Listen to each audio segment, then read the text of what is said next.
ایک شخص درخت کے نیچے لیٹا ہوا تھا۔ اس نے دیکھا کہ ایک بچھو اس کے پاس سے ایسے گزرا جیسے وہ کسی کام سے جا رہا ہو۔ اس نے سوچا، عجیب بات ہے کہ یہ مجھے کچھ کہے بغیر یہ بچھو آگے کیسے چلا گیا۔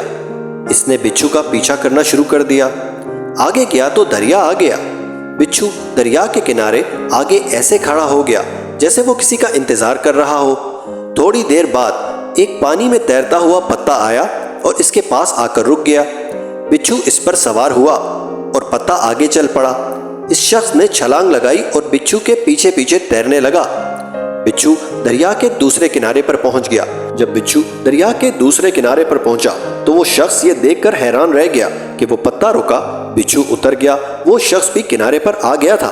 بچھو چلتا ہوا دور ایک آدمی کے پاس پہنچا جو سویا ہوا تھا۔ اس کے قریب جا کر رک گیا۔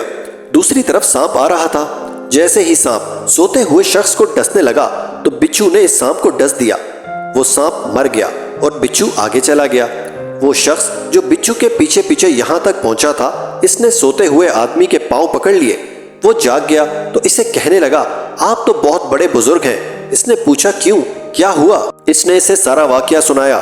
واقعہ سننے کے بعد اس نے کہا، بھائی میں تو یہودی ہوں۔ اس شخص نے یہودی کو چھوڑا اور سر سجدے میں رکھ لیا اور کہنے لگا، اے میرے مالک، تو ایک بندے کو بچانے کے لیے اتنا بڑا کارخانہ چلاتا ہے، میں دن رات خواہ مخواہ پریشان ہوتا ہوں، تو میرے بارے میں اس سے بھی بہتر کر رہا ہوگا۔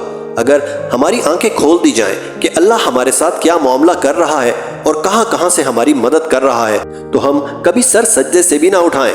اے بندے، تو کیوں پریشان ہے؟ تیری تقدیر میں جو کچھ لکھ دیا گیا ہے تو اس پر راضی رہ، تیرا رب بہت بہتر فیصلہ کرنے والا ہے۔ بتا دو میری مصیبتوں کو کہ میرا رب کتنا بڑا ہے۔ جو مصیبت مجھ پر پہنچی ہے اس میں بھی میرا ہی بھلا ہے۔ وہ اللہ ہے، ایسے ہی تمہارے لیے سبب پیدا کر دے گا کہ جیسے ابھی ایک بچھو کو سبب بنا کر اس نے اس شخص کو بچا لیا۔ میرا اس شخص سے کوئی سروکار نہیں ہے کہ وہ سویا ہوا شخص یہودی تھا یا کچھ اور، لیکن اللہ کو اس کی کوئی نہ کوئی ادا تو پسند آئی ہوگی کہ اللہ نے اس کو لمبی زندگی دے دی، یا پھر آزمائش۔ دوسرا طریقہ یہ ہو سکتا ہے کہ ابھی اللہ ان لوگوں کی آزمائش چاہ رہا ہے اور ان کو لمبی زندگی دے رہا ہے۔